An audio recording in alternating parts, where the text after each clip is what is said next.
Hi, I'm Karen Sutherland from Edible Eden Design, and today I'm being brought to you by the fabulous Green magazine, Sustainable Design for Home and Garden. And if you're not already a subscriber, when you do become one, you'll find a wonderful regular column or page on permaculture tips by yours truly, helping you to live a more permaculture lifestyle. So today I'm running through how to get your legumes out into your veggie garden as quickly as possible, and especially for all of us who might be a little bit slower and take it a bit too long to get them in. This speeds up the process by a couple of weeks compared to just poking those seeds in the ground. They'll germinate fine that way. You should definitely never buy snow pea or legume seedlings. They should always be planted either directly into the garden or pre-sprouted before planting. So last night I took broad beans and Delta Louise snow peas, an old heirloom variety that I've been saving for about 25 years in my garden that I've got from Seed Savers years ago, and also some telephone peas and Greenfeast peas that I bought from Eden Seeds online. So I soaked these overnight in warm water, and you can see from the dried seeds compared to the soaked seeds how much moisture they've taken up in that short time frame. And this also helps to speed up the process rather than them absorbing moisture in the next stage I'm going to show you. So now I'm going to show you how to use this little pre-sprouting method. Now I always have my containers pre-labelled, and I remember which one my Delta Louise snow peas are, so that's pretty easy.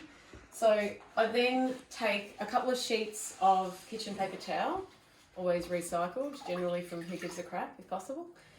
Now this, you saw how I squeezed that out? Not too firmly for large seed like this. If I was pre-sprouting fine seed, then I would squeeze out very, very firmly because you don't want too much moisture. So I sit that in the bottom, like so, and like I've already done ready for these.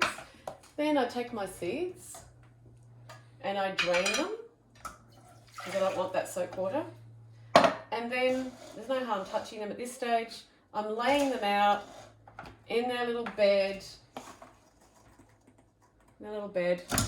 of paper towel. Now, if I decide I want to separate them a bit more, you don't want them touching as much as possible.